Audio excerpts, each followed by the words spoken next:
Daang-daang Pilipino ang dumalo para ipakita ang kanilang suporta sa mga kandidata ng Little Miss Philippines Canada. Pero napapanahon pa rin nga ba ang mga beauty pageants? Panoorin ang makukulay na eksena sa report ni Teresa Redula.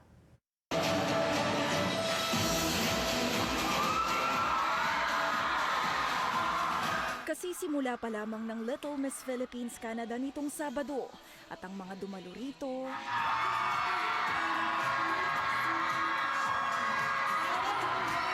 todo ang suporta para sa 12 kandidata na mga nasa 4 hanggang 11 taong gulang. How do you feel on stage every time you go there and do your walk?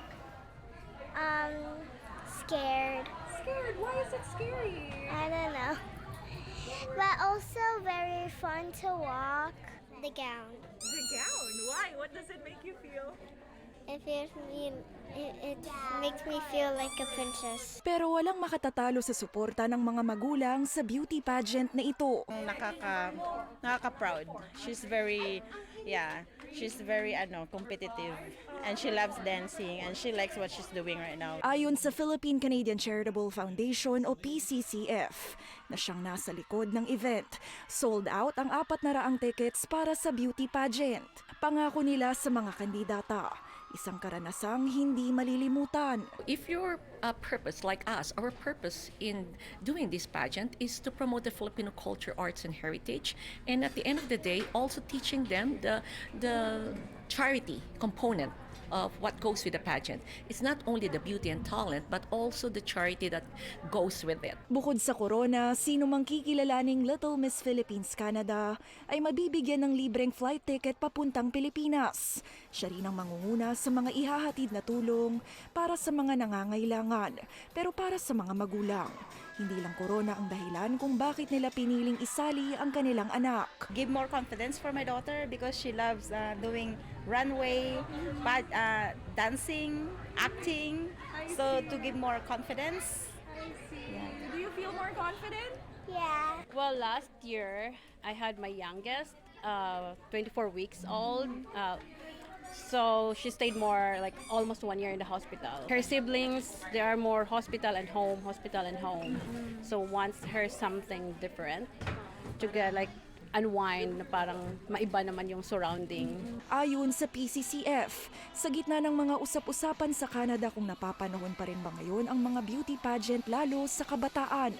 Tignan ang layunin ng organizers nito, pati na rin kung paano ito nakatutulong sa buhay ng mga mismong kandidata. Meron kaming a little miss na she wouldn't even look at you when she talks, right? She's already, I think that time, 6 years old. She was so shy. She wouldn't talk and parati nakahawak dun sa mommy niya.